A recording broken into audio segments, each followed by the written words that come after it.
Oh bah ça y est j'y suis, et Gunung Padang, on va commencer l'ascension, et cette fois je dis on parce que je suis pas tout seul, il y a mon chauffeur de taxi qui m'accompagne, parce qu'en fait on est à 20 km de la ville de Sanjur, et donc la route est pas facile pour venir ici, je suis vraiment le seul touriste ici, j'ai pas croisé un touriste depuis 5 jours que je suis arrivé en Indonésie. Donc voilà, ici c'est la pleine jungle. Il faut s'y prendre comme ça, c'est-à-dire prendre un... Attends. Ah oui, c'est mieux dans ce sens. Il faut s'y prendre comme ça, il n'y a pas de... Pour venir ici, il faut absolument prendre un taxi et puis lui dire de nous attendre ici, parce que pour rentrer il n'y a pas de bus ni de taxi, rien du tout. Donc voilà.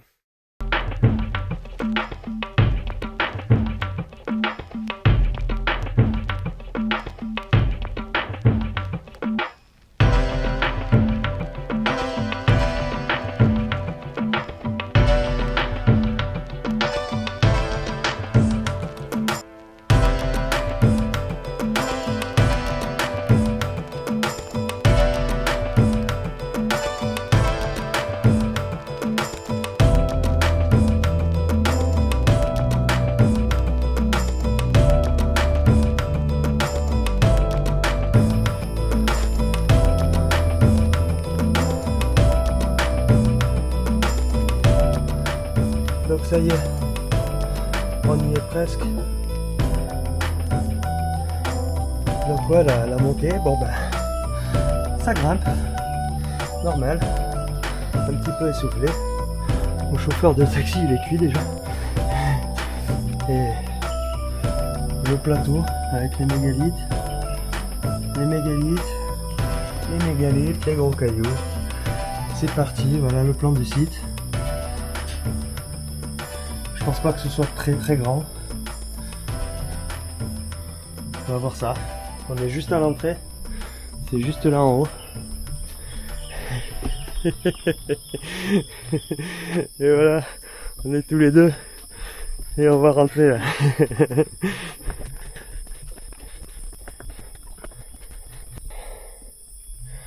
Donc voilà les premiers blocs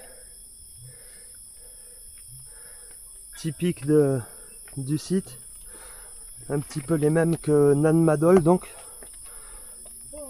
cette cité à moitié submergée en Micronésie. Je pensais que pendant ce voyage j'irais à Nan Madol, mais j'ai regardé le prix des billets, il y en a pour 5000 €. Donc j'ai été surpris parce que on n'est pas si loin que ça, mais bon, faudra que je re-regarde à nouveau pour être sûr de ça, mais je pense donc que vu le montant, je n'irai pas à Nan Madol et on se contentera de ce site.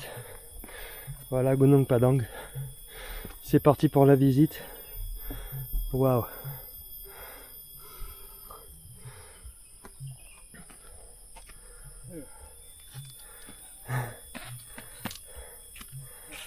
Ah, super.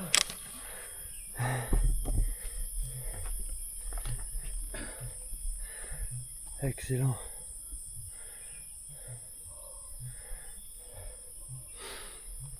Donc ces blocs en andésite.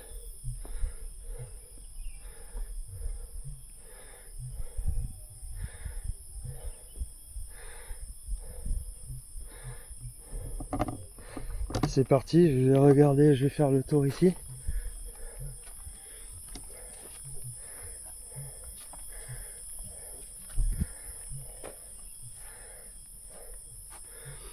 Donc ce sont des blocs de 1 mètre de long par 20 cm de large. C'est pas d'énormes mégalithes, mais ils sont très particuliers. Voilà, ici. Hello. Hello. Ça va dit?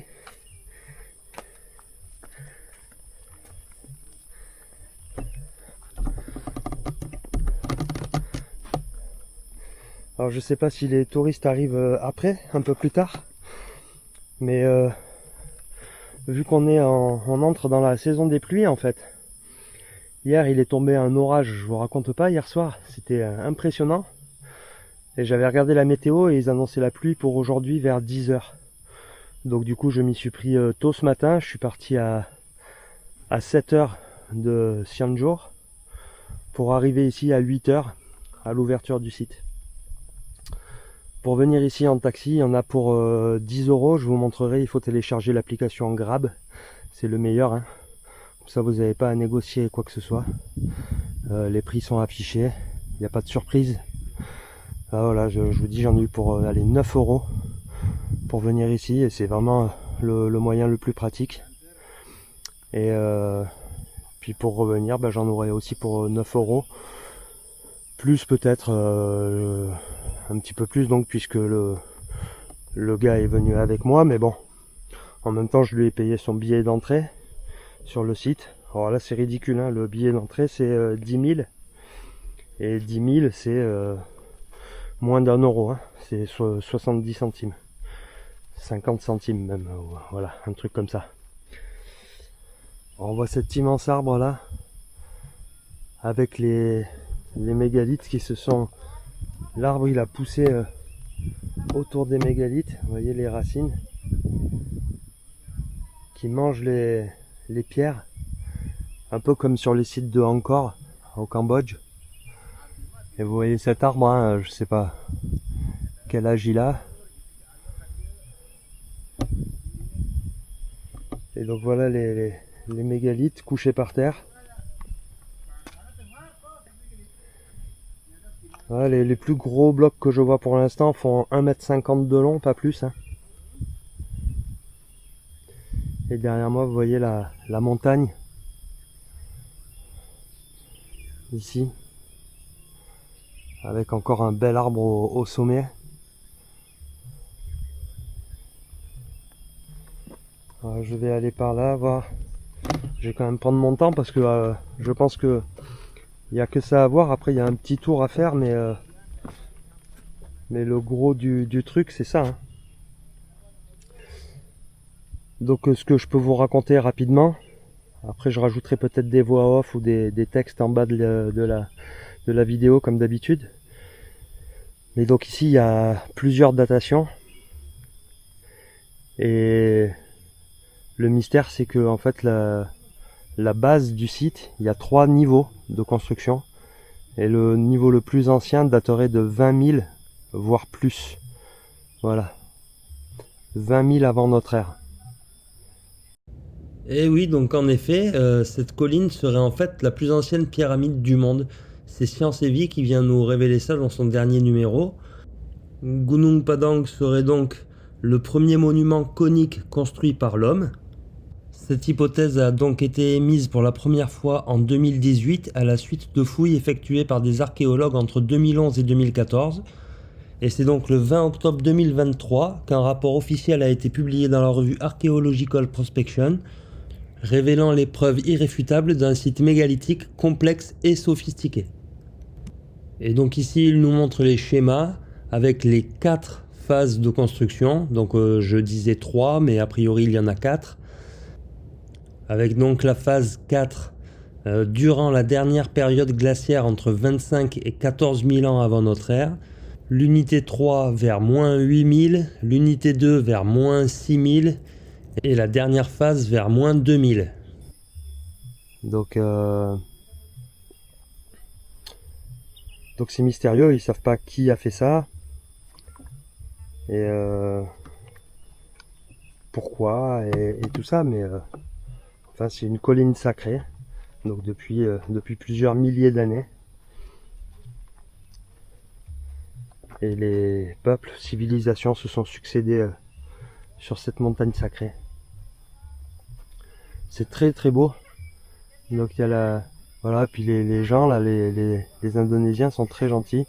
Je vois le chauffeur de taxi en train de rigoler avec la fille. Moi je sais pas ce qu'il lui dit, hein. Mais ils sont là, ils plaisantent ensemble. Ouais, c'est magnifique, hein.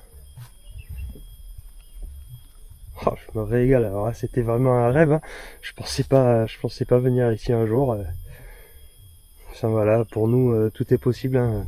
Je me rends compte de la chance qu'on a, nous, Européens, de pouvoir voyager et se payer des voyages comme ça.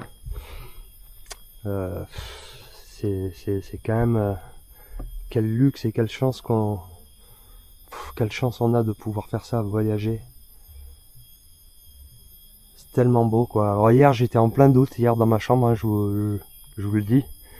C'est vrai que je doutais quoi. J'étais là, je me dis mais qu'est-ce que je fais ici quoi. C'est vrai que c'est quand même un changement de culture et un changement de. Wow, regardez ce lézard. Wow. Je sais pas si vous le voyez, non, certainement pas. Je peux pas zoomer, mais un beau lézard. Je sais pas si vous le voyez là sur la pierre. Certainement vous devez le voir là. Beau lézard bien brillant là, gros. Voilà. Alors j'ai pas hâte de voir des serpents. Hein. Ça c'est sûr, j'ai eu une horreur des serpents. Voilà, c'est magnifique. Enfin, je suis là au milieu de ces pierres, je me dis mais c'est fou quoi. Je suis là à Gunung Padang quoi, ça y est. Superbe.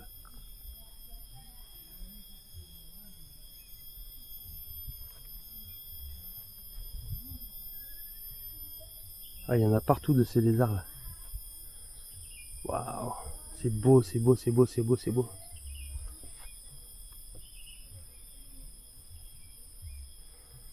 Je vais voir là, il y a pas trop de vent. Je vais voir si je sors mon drone. Ce serait quand même pas mal de faire une vue de drone. Après, j'ai toujours un peu l'appréhension de sortir mon matériel. C'est ridicule, hein, vous allez me dire, mais voilà, dans mon sac, j'ai pas mal de matos. Et je vous dis, il y a un tel écart entre nous, avec les locaux et moi. Rien que dans mon sac, j'ai peut-être, je me rends même pas compte, mais j'ai peut-être une année de salaire dans mon sac là, pour eux.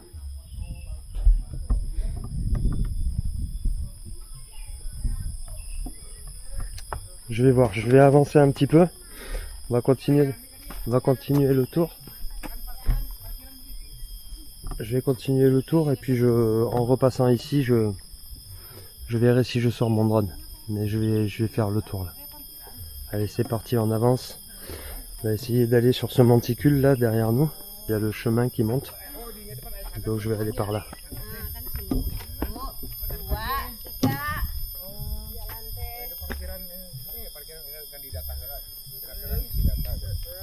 Jadi ini jalan utama yang tengah. Oh, utama mah iya. Iya, ini. Pak, terus satu masih jauh.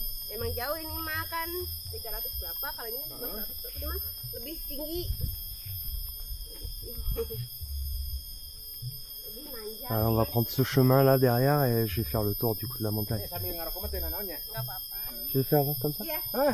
Ok, Go, heula. ok.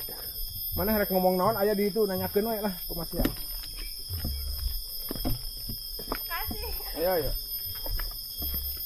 Ada jupal di situ di atas. Ya, Ya kalau pengen tahu tentang Gunung Padang apa, butuh jupal.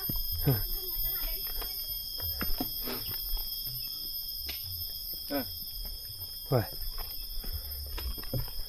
Donc voilà, c'est ce que je me disais, là ça monte. On va pouvoir accéder à l'étage le plus élevé.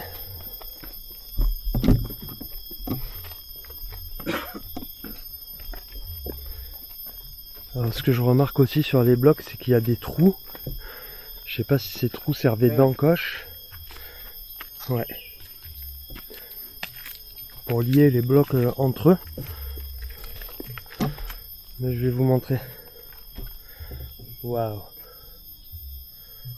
Oh. Voilà le sommet de la colline. Oh waouh.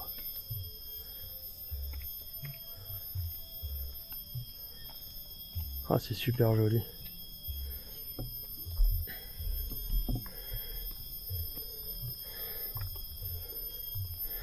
Super joli et super aussi étrange, hein, ces blocs qui sortent comme ça. Ça me fait penser aux orgues de basalte. Cette forme un petit peu hexagonale des blocs. Ouais, bon alors voilà, je viens de demander au gardien parce qu'il y a plusieurs personnes qui nettoient et puis qui gardent le site. Et le gardien m'a dit non, désolé mais pas de drone ici, on n'a pas le droit. Donc bah tant pis, hein, je suis quand même déçu parce que par vue du ciel on se serait mieux rendu compte peut-être de cette forme, de la forme de cette structure. Et puis j'aurais pu survoler tous ces blocs là par dessus, mais bon, ouais, on va se contenter des images, on a déjà des belles images, donc c'est pas grave. Voilà.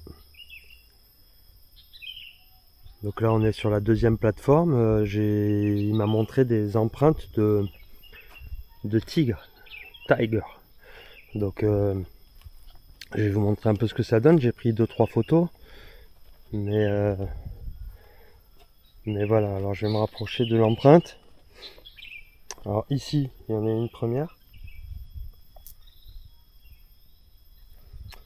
C'est vrai que ça ressemble vraiment à des empreintes de tigre, hein, mais si elles sont dans la pierre comme ça veut dire qu'encore une fois c'est peut-être une preuve que la pierre à un moment donné était molle. Vous voyez? Regardez cette empreinte là, elle est énorme. Alors il m'a donné le nom du tigre, hein, mais bon j'ai pas compris du tout. Il me parle moitié anglais, moitié indonésien, je peux pas comprendre. Et il y a 3 ou 4 empreintes, il m'a dit comme ça sur des pierres. Alors je vais juste descendre ici pour prendre aussi les blocs de côté parce que c'est ça aussi qui est joli à photographier. Voilà. Voilà sur le côté.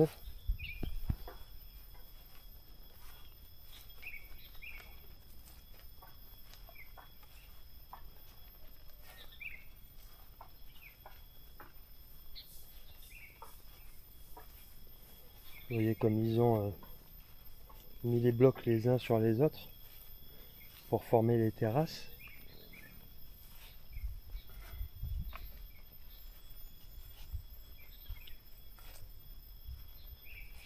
Voilà, les blocs sont posés comme ça et empilés. Comme un âne madol donc, hein, comme un âne madol. Mais sauf qu'un âne madol, les murs font 5-6 mètres. Ici là le muret il fait 1 mètre. Mais voilà, c'est magnifique. Donc là on se rend compte, on se rapproche de la dernière structure, le dernier étage. Je crois qu'il y a 4 niveaux au sommet donc de cette pyramide, si on peut appeler ça comme ça. Mais oui, hein, c'est une forme donc pyramidale avec des étages les uns sur les autres. Super joli.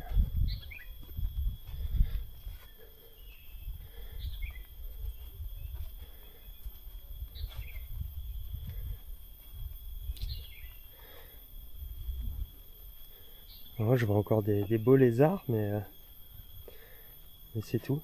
Voilà, des beaux lézards.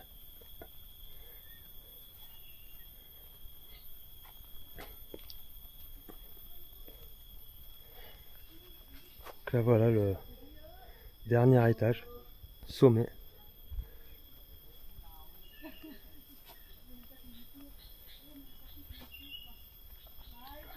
Ah, c'est superbe, je suis content. On n'a pas l'habitude de voir ce genre de pierre, hein. C'est ça en fait. Hein. Je connais que 2 structures faites comme ça, hein. Nan Madol et Gunung Padang.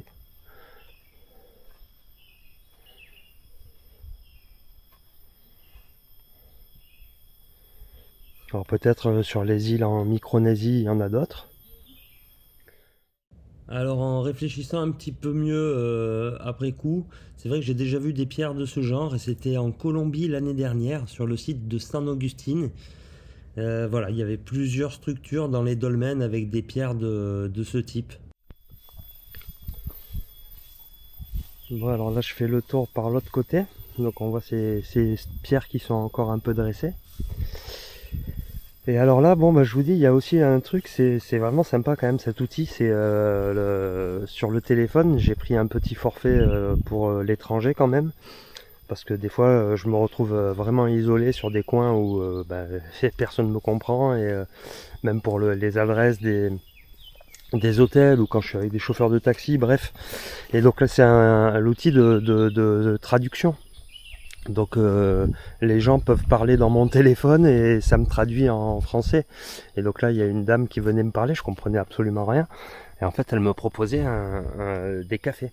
Et donc là je vais aller chercher mon chauffeur de taxi, je sais pas où il est passé.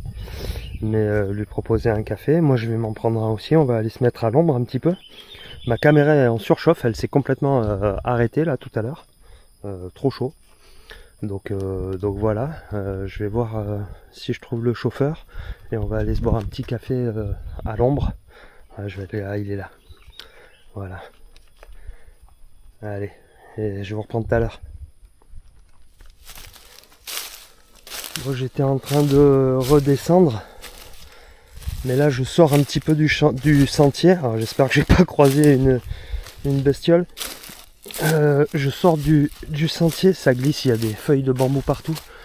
Mais parce que voilà, il y a ce mur là, il n'est pas visible depuis le site. En fait c'est la terrasse, vous voyez. Et donc là, voilà ce que je voulais voir aussi. C'est ça qui est très impressionnant. Je fais gaffe où je mets mes pieds parce que voilà. Waouh. Oh ouais. Voilà aussi ce que je voulais voir. Ce mur là. Waouh. Magnifique. Voilà ce que c'est. Ouais. Ah ouais, bah je suis content de... Voilà. Quelques belles images en plus. Vous voyez ce mur qui doit faire 3 mètres de haut avec toutes ces sortes de piliers de basalte empilés les uns sur les autres. Voilà comment ils ont fait les terrasses. Très impressionnant. Waouh. Ah, je suis content. Voilà les images peut-être qui me manquaient. Pour mieux se rendre compte de ce que c'est quoi. Allez, super. Hop. Rejoindre le petit chemin et le chauffeur de taxi. Magnifique. Super. Belle dernière image, super. Ouais, donc voilà ce que j'aurais pu filmer de cette visite de Gunung Padang. Hein. J'aurais aimé rester, c'est sûr, beaucoup plus longtemps, mais en même temps, eh ben, y a le taxi qui m'attend et là on vient de se boire un petit café. Et puis bon, ben, on va pas rester des heures ici, quoi. Donc voilà, je vous ai filmé les pierres, cette montagne sacrée, et j'ai pas pu faire voler le drone, hein, ben ça voilà, c'était déjà dit, donc dommage. Mais super visite, content d'être venu jusqu'ici. Et prochaine étape, ça sera Borobudur et d'autres temples autour de Borobudur, donc voilà. Je vous dis à très vite, salut.